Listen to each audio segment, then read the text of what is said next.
Hey genius, welcome back to the class. So genius, हम discuss कर रहे थे लेवरेज के प्रैक्टिकल क्वेश्चन, जिसमें आज अपन करेंगे प्रैक्टिकल क्वेश्चन नंबर 10। चलिए इसे अच्छे से रीड करेंगे। The following details of a company for the year ended 31 March 2021 are given below. तो 31 मार्च 2021 की अपन को एक कंपनी की डिटेल्स गिवन है। क्या क्या है डिटेल में? पहला है ऑपरेटिंग लेवरेज, यानी कि DOL। अरे वाह, सीधा सीधा गिवन है आपको 2:1। अच्छा, इस 2:1 को क्या बोल सकते हैं अपन? DOL कितना गिवन है? 2। ठीक। नेक्स्ट कंबाइंड लेवरेज, क्या बात है, DCL भी गिवन है। तो हमसे चाहते क्या है? दोनों लेवरेज तो दे ही दिए इन्होंने। 2.5:1, यानी कि इसको अपन कैसे लिखेंगे? 2.5 DCL। Next fixed cost excluding interest, यानी कि ऑपरेटिंग वाली होगी, कितना गिवन है? 3.4 लाख। आगे सेल्स भी गिवन है, वाह भाई वाह, 50 lakh. Next 8% debentures of 100 each, 8% का इंटरेस्ट रेट है, यानी कि क्लियरली दिख रहा है। और इनका वैल्यू कितना डेट का? 30.25 lakh. Next equity share capital of ₹10 each, 34 lakh. अच्छा, यहाँ से नंबर ऑफ शेयर्स कैलकुलेट कर सकते हो क्या? 34 lakh divided by 10 each, face value से डिवाइड कर दोगे तो आ जाएगा 3,40,000। ठीक है।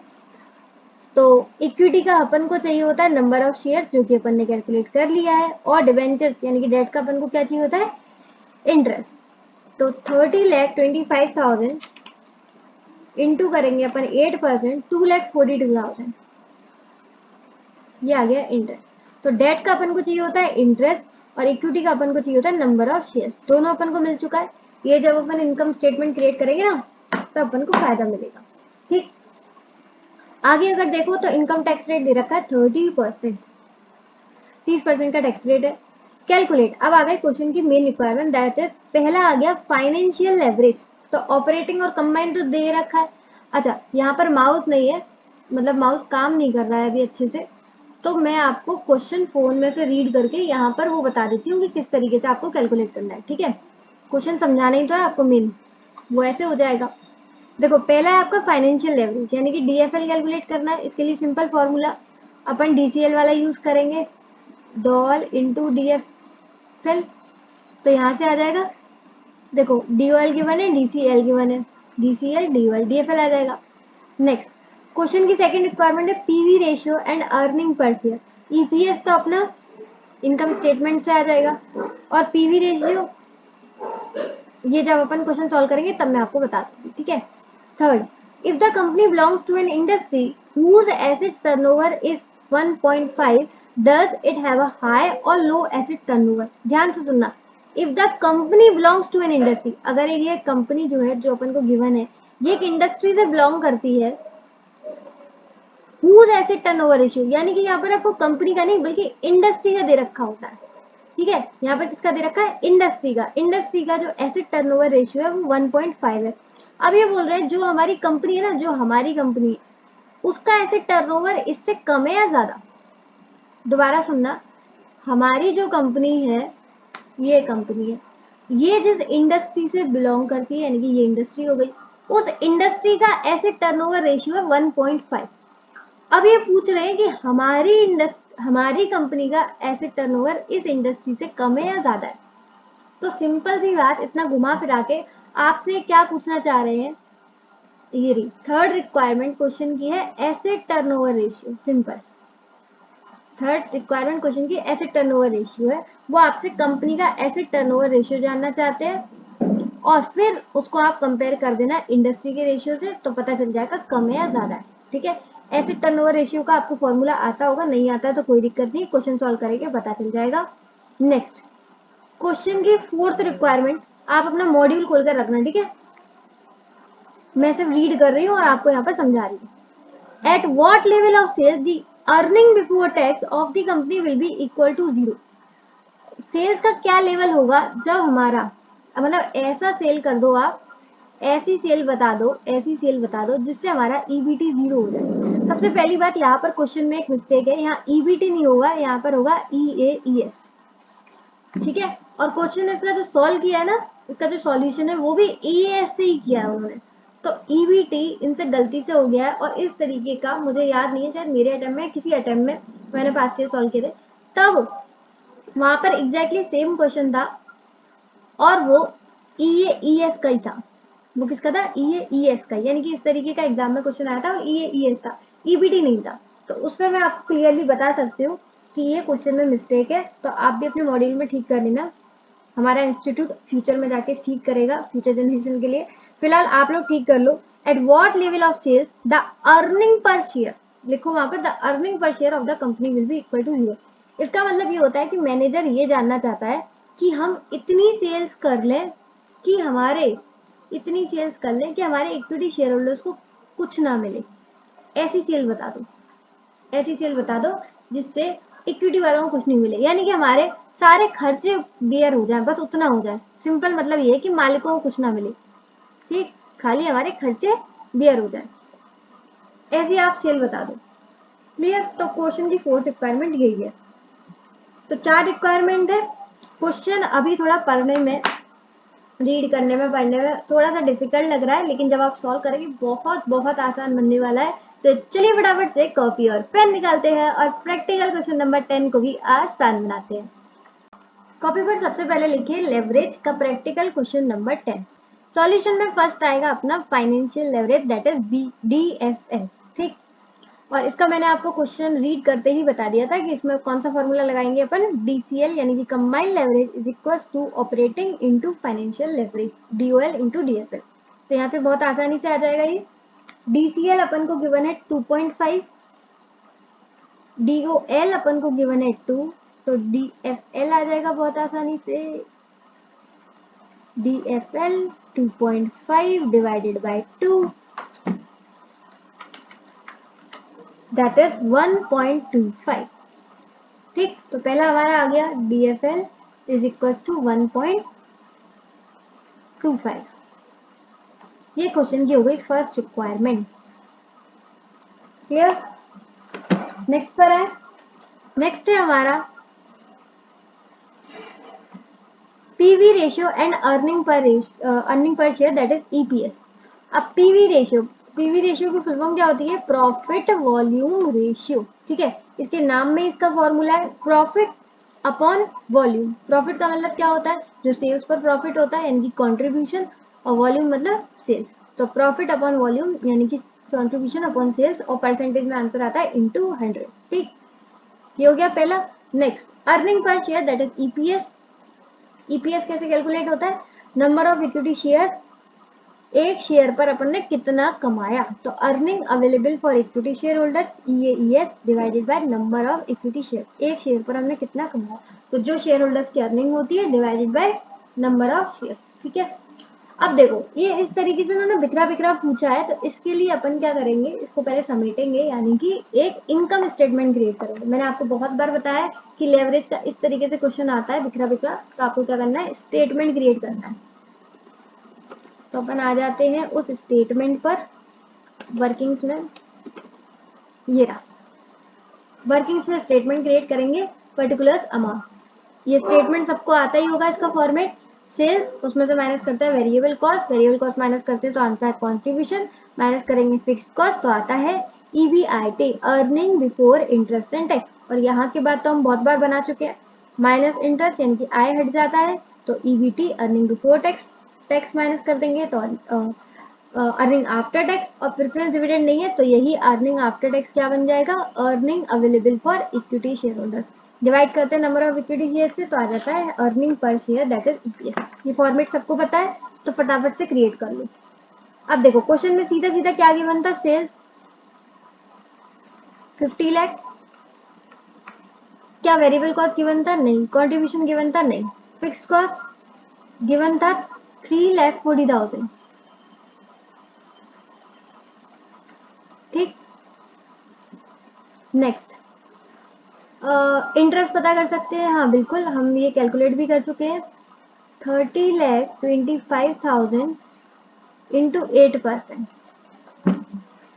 30,25,000 इंटू 8%, ये आ गया 2,42,000, ठीक। ये आ गया इंटरेस्ट, और टैक्स रेट, टैक्स कितना है, परसेंटेज दे रखा था 30%, बाकी इसका अपन ये कैलकुलेट नहीं कर सकते क्योंकि इस पे जाएगा, ठीक है। नंबर ऑफ इक्विटी शेयर ये अपन को पता है 34 लाख शेयर, कैपिटल थी, फेस वैल्यू से डिवाइड कर दिया तो ये आ गया 3,40,000।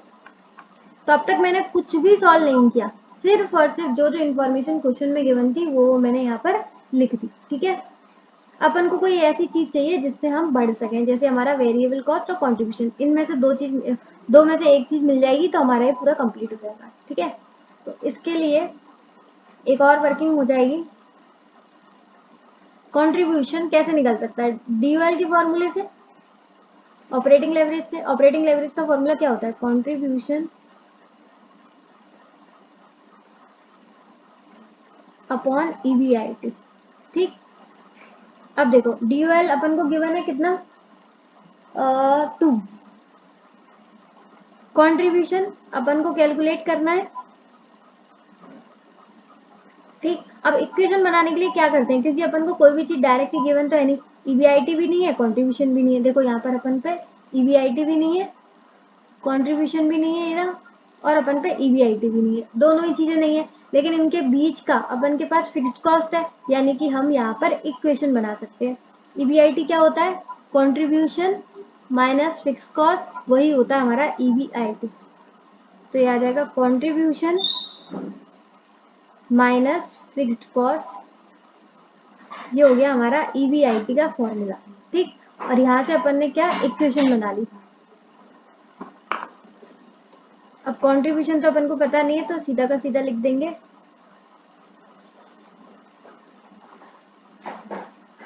फिक्स्ड कॉस्ट पता है, हाँ क्वेश्चन में गिवन थी 3,40,000। ठीक, अब ये इधर चला जाएगा तो 2 कंट्रीब्यूशन माइनस, अच्छा यहाँ पर दोनों का इंटू होगा, ध्यान देना तो छोटी छोटी गलती नहीं करना। 340 का भी इंटू होगा 2 में, ये आ जाएगा 6,80,000 इज इक्वल टू कंट्रीब्यूशन। ठीक है, अब देखो ये इधर चला जाएगा तो 2 कंट्रीब्यूशन में से एक कंट्रीब्यूशन, यहाँ पर कुछ नहीं है ना तो इसको एक बोलते हैं, 2 कंट्रीब्यूशन में से एक कंट्रीब्यूशन हट जाएगा तो कंट्रीब्यूशन। ठीक है, ये इधर चला गया इक्वल्स टू के, समझ में आ रहा है ना, ये इक्वल्स टू के इधर चला गया तो 2 कंट्रीब्यूशन में से एक कंट्रीब्यूशन गए तो माइनस में चला गया। अब ये इधर आ जाएगा इक्वल्स टू के तो ये प्लस का हो जाएगा, ये माइनस का था ये प्लस का हो जाएगा।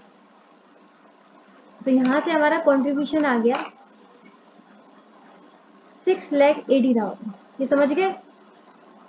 कंट्रीब्यूशन निकालने के लिए अपन ने क्या किया, DOL is equal to contribution upon EBIT।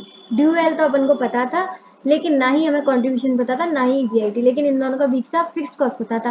तो हमने इक्वेशन बनाने के लिए contribution upon contribution minus fixed cost पता था, उसकी वैल्यू रख दी और हमने इक्वेशन बना दी। और यहाँ से हमारा कंट्रीब्यूशन आ गया 6,80,000। तो इसको ऊपर लिख देंगे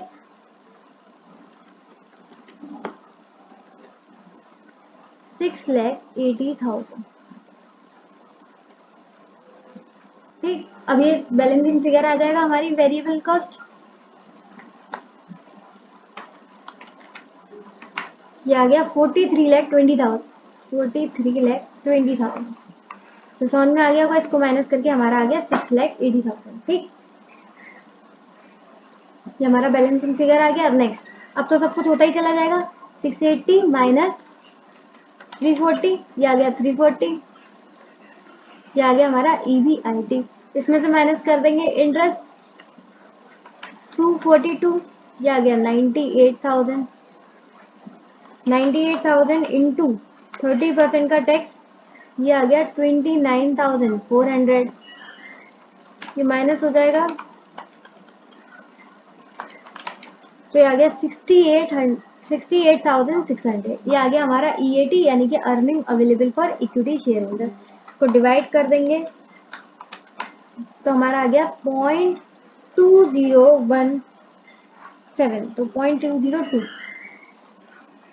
ठीक, तो हमारा वैसे EPS हम इनकम स्टेटमेंट में ही कैलकुलेट कर लेते हैं हर बार, लेकिन क्वेश्चन की अलग से रिक्वायरमेंट थी इसलिए अपन ऊपर भी इसे कैलकुलेट कर लेंगे। ठीक है, इसकी फोटो खींच लो एक बार तो आपको पता चल जाएगा कौन कितना है। ठीक, वापस आ गए अपन, अब यहाँ लिख देते हैं कंट्रीब्यूशन कितना आया था हमारा, एक सेकेंड, 6,80,000 कंट्रीब्यूशन था हमारा 6,80,000 और हमारी सेल्स 50 लाख जो कि क्वेश्चन में गिवन थी। कंट्रीब्यूशन कैसे आया है? वर्किंग नोट से। ये आपको याद रखने के लिए जरूरी नहीं है, आप रेफर करो, मतलब रेफरेंस देने की जरूरत नहीं है एग्जाम में, ठीक है। 680 डिवाइडेड बाय 50 लाख इंटू 100 करेंगे तो ये आ गया 13.6%, ठीक है। तो हमारा पीवी रेशियो आ गया 13.6%। क्लियर, सिंपल है। नेक्स्ट हमारा अर्निंग पर शेयर EAS अपन ये नंबर ऑफ इक्विटी शेयर्स, ये भी हम ऑलरेडी कैलकुलेट कर चुके हैं। EAS 68,600, number of equity shares 3,40,000 और ये आया था हमारा 0.202, ऑलरेडी कैलकुलेट कर चुके हैं, इसलिए दोबारा हमें कैलकुलेशन की जरूरत नहीं। EPS तो हमारा पीवी रेशियो भी आ गया और EPS भी आ गया, यानी कि क्वेश्चन की 2 रिक्वायरमेंट हमारी कंप्लीट। अब आते हैं हम क्वेश्चन की 3rd रिक्वायरमेंट। वो बोल रहे थे इंडस्ट्री के टर्नओवर, एसेट टर्नओवर से हमारा एसेट टर्नओवर कम है या ज्यादा। तो सबसे पहले तो अपन को कंपनी का एसेट टर्नओवर रेशियो कैलकुलेट करना पड़ेगा। अब जब भी टर्नओवर वाले रेशियो होते हैं तो टर्नओवर पहले आता है और उसकी दूसरी चीज बाद में, यानी कि टर्नओवर ऊपर आएगा और एसेट नीचे, ठीक है। टर्नओवर मतलब क्या होता है? सेल्स, और एसेट टोटल एसेट। अब आप देखोगे कि सेल्स तो अपन को गिवन है क्वेश्चन में 50 लाख, लेकिन एसेट नहीं गिवन है, तो कैसे आएगा, है ना। अब आप बैलेंस शीट का एक रूल तो जानते होंगे, बैलेंस शीट बनाते कैसे हैं? Liability is equal to asset. अब लायबिलिटी और एसेट का हमेशा बराबर आता है, यानी कि liability side is equal to asset side. तो अपन को एसेट नहीं गिवन तो क्या हुआ? लायबिलिटीज तो गिवन है ना। लायबिलिटीज में क्या क्या गिवन है बताओ? क्वेश्चन में लायबिलिटीज में गिवन है हमें डेट 30.25 प्लस इक्विटी पता है 34, ठीक। तो यही liability, total liability is equal to total asset, ये हो गया 64,25,000, ठीक है। तो टोटल एसेट्स अपन ने कैसे निकाले? टोटल लायबिलिटी के बराबर। अब आप ये मत सोचना कि टोटल लायबिलिटी में तो खाली डेट और इक्विटी दे रखा है, करंट लायबिलिटी ये वो नहीं दे रखा। तो भाई जितनी इंफॉर्मेशन होगी हम उतने को ही तो कंसीडर करेंगे, खुद से थोड़ी करंट लायबिलिटी लिख देंगे। सबसे बड़ा खेल तो मेन यही होता है ICAI के क्वेश्चन में, ज्यादा से ज्यादा अपन को अजम्पशन लेनी होती है। बच्चे ढूंढते रह जाते हैं कि टोटल लायबिलिटी नहीं है तो टोटल एसेट कैसे निकालें, ऐसा नहीं सोचो, आधे से ज्यादा अजम्पशन लेनी है। यहाँ पर सिर्फ डेट और इक्विटी दे रखा था तो उसी को अपन टोटल लायबिलिटी मान लेंगे, और total liability is equal to total asset. तो टोटल एसेट्स हो गए हमारे 64,25,000। अब चलो एसेट टर्नओवर देखते हैं। 50 लाख डिवाइडेड बाय 64,25,000 तो हमारा आ गया 0.778।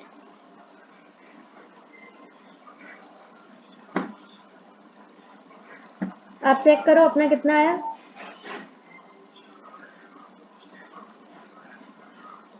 0.78 आ रहा है आपका, तो बढ़िया कैलकुलेशन है अपनी। तो हमारा एसेट टर्नओवर रेशियो आ गया 0.78। अगर हम बात करें तो उनका कितना था? 1.5, और यहाँ पे लिख देती हूँ अलग। इंडस्ट्री का कितना था? 1.5 और हमारा कितना है? 0.78, यानी कि एवरेज में सब लोग कमा रहे हैं 1.5, लेकिन हम अपने एसेट का इतना ज्यादा यूज नहीं कर पा रहे हैं। एसेट पर सेल कितनी हुई, यही तो मतलब होता है इसका। सब लोग 1.5 करना कर पा रहे हैं और अपन सिर्फ 0.78 कर पा रहे हैं। देखो हमारे एसेट ज्यादा लगे हुए हैं, अपन सेल्स कम कर पा रहे हैं। लोग उसका 1.5 गुना फायदा उठा रहे हैं अपनी एसेट का, और हम सिर्फ 0.78, ठीक है। तो अपन को ज्यादा सेल्स करनी चाहिए और अपने एसेट का यूज करना चाहिए, ठीक है। तो यहाँ पर आपको लिख देना है कि हमारा क्या है? कंपनी का turnover, asset turnover lower than industry turnover, ठीक है। That is 0.78 less than 1.5। लिख दोगे एक लाइन में? ये तो खुद ही एक छोटी सी लाइन है, ठीक है। कंपनी का asset turnover lower than industry turnover that is 0.78 less than 1.5। तो यहाँ पर हमारी क्वेश्चन की 3rd रिक्वायरमेंट भी कंप्लीट हो गई, ये रही। ठीक, अब आते हैं हम क्वेश्चन की फोर्थ रिक्वायरमेंट पर। क्वेश्चन की फोर्थ रिक्वायरमेंट थी at what level of sales EBT, और मैंने आपको बताया था ईबीटी जो है वो क्वेश्चन की गलती है, यहाँ पर क्या आएगा EPS of the company will be equal to 0। मतलब हम कितना सेल्स करें कि हम सिर्फ और सिर्फ कॉस्ट कवर कर पाए और इक्विटी शेयर होल्डर्स के लिए कुछ भी ना कमाए। ईपीएस हमारा कितना आना चाहिए 0। ठीक है, तो देखो इसका परसेंटेज निकालना है ना अपन को सेल्स का, तो परसेंटेज सेल्स का यहाँ पर और ईपीएस इन दोनों को मिला के कौन सा फॉर्मूला बनता है, इन दोनों को मिला के फॉर्मूला बनता है डीसीएल यानी कि कंबाइंड लेवरेज का। तो क्या बनता है percentage change in EPS upon percentage change in sales. याद है परसेंटेज वाले फॉर्मूले। अब देखो परसेंटेज चेंज इन सेल्स तो अपन को कैलकुलेट करना है क्योंकि उन्होंने बताया ना कि कितना अपन को सेल्स कम करना है। परसेंटेज चेंज इन ईपीएस, अब ईपीएस तो अपन को बिल्कुल भी नहीं कमाना, बिल्कुल भी नहीं कमाना। इसका मतलब ईपीएस को रिड्यूस कर दो 100% से, जितना ईपीएस है पूरा का पूरा खत्म कर दो, अपन को कमाना ही नहीं है, 0 कर देना है। ठीक है, तो 100% से कम करना है, कम करो या बढ़ाते करो। चेंज क्या होता है, चेंज का मतलब होता है या कम करना है या बढ़ देना। तो 100% अपन क्या कर रहे हैं इसमें कम कर रहे हैं। ठीक, और डीसीएल तो अपन को गिवन था, कितना था एक बार देखना, डीसीएल 2.5 आई गेस, एक बार क्वेश्चन चेक कर लेती हूँ मैं। हाँ 2.5:1 था तो 2.5, तो यहाँ से परसेंट इधर चला जाएगा, ये परसेंटेज चेंज इन सेल्स और ये 2.5 नीचे आ जाएगा। ठीक, तो 100 डिवाइडेड बाय 2.5 ये आ गया 40, यानी कि आपको परसेंटेज चेंज इन सेल्स कितना कम करना है 40। ठीक है, अपन को ईपीएस कम ही तो करना है, ईपीएस कम करना है तो सेल्स को भी क्या करना है कम। यहाँ पे तो अपन चेंज लिखते हैं, लेकिन फिर देखते हैं कि अपन को ईपीएस बढ़ाना है या कम करना है। अगर ये बढ़ाना होता तो 40% से बढ़ाओ, अब ये कम करना है तो 40% से कम करो। तो ये हो गई हमारी क्वेश्चन की फोर्थ रिक्वायरमेंट। ठीक है, अब उन्होंने वैल्यू पूछा था कि कितना, व्हाट लेवल, लेवल पूछा था, तो एक बार लेवल भी तो हमको बता देते हैं। देखो हमारी अभी सेल्स कितनी थी 50 लाख, करंट सेल्स कितनी है 50 लाख, और अपन को चेंज करना है उसको 40% से कम करना है ऑब्वियसली, क्योंकि अपन को ईपीएस कम करना है तो ये भी कम करना है। तो ये आ गया 30 लाख।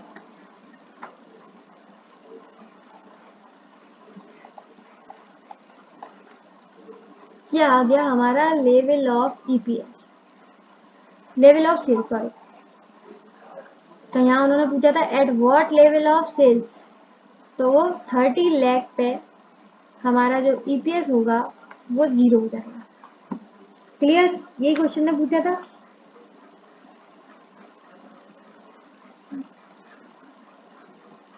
समझ में आ गया आपको कैसे कैलकुलेट करना है। सबसे पहले ये देखो, सबसे पहले तो क्वेश्चन ही गलत है आपका। ठीक है, ईवीटी की गलती लिख दिया उन्होंने, वहां आना चाहिए ईपीएस। फिर आपको देखना है कि सेल्स और ईपीएस से कौन सा फॉर्मूला बनता है। सेल और ईपीएस से बनता है कंबाइंड लेवरेज का। कंबाइंड लेवरेज का फॉर्मूला क्या होता है,